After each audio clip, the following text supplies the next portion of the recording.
মুসলমান আওয়াজ দেওয়া যাবে? দেওয়া যাবে? আওয়াজ না দিলে 16টা বছর ধরে ধরে আমাদের উপরে নির্যাতনার জুলুমের স্টিম রোলার চালিয়েছে, ঠিক কিনা বলেন? মুসলমান জেগে উঠেছে। 16 বছর ধরে ধরে যারা বলেছিল খেলা হবে, ঠিক কিনা বলেন? চলকিও আমাদের, রিফারিও আমাদের, ঠিক কিনা বলেন? যদি হাইন বল লাগে হাইন বল হবে না কেন? রেফারি তো আমাদের।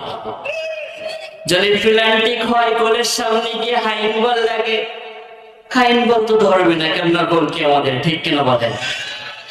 ভোটের সময় এটা হয়েছে। ভোট কেন্দ্রে যাই নাই, ইতিপূর্বে মোড় পর্যন্ত গিয়েছি। এক চাচা, গ্রামের এক চাচা বলছে, ভাইপো ভোট হয়ে গেছে না? চাচা ফেরা কি? আইডি কার্ড আমার হাতে, ভোট হয়ে গেছে মানে?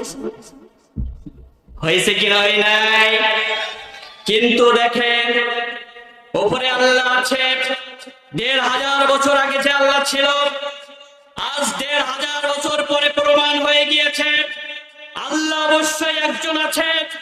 16 বছর ধরে ধরে দাঁড়িয়ালা টুপিয়ালা মানুষদের উপরে নির্যাতন জুলুমের শৃঙ্খলা চালিয়েছে, কিন্তু 16 বছরে একদিনের ব্যবধানে আজকে তারা দেশ ছেড়ে পালাতে বাধ্য হয়েছে, ঠিক কিনা বলে?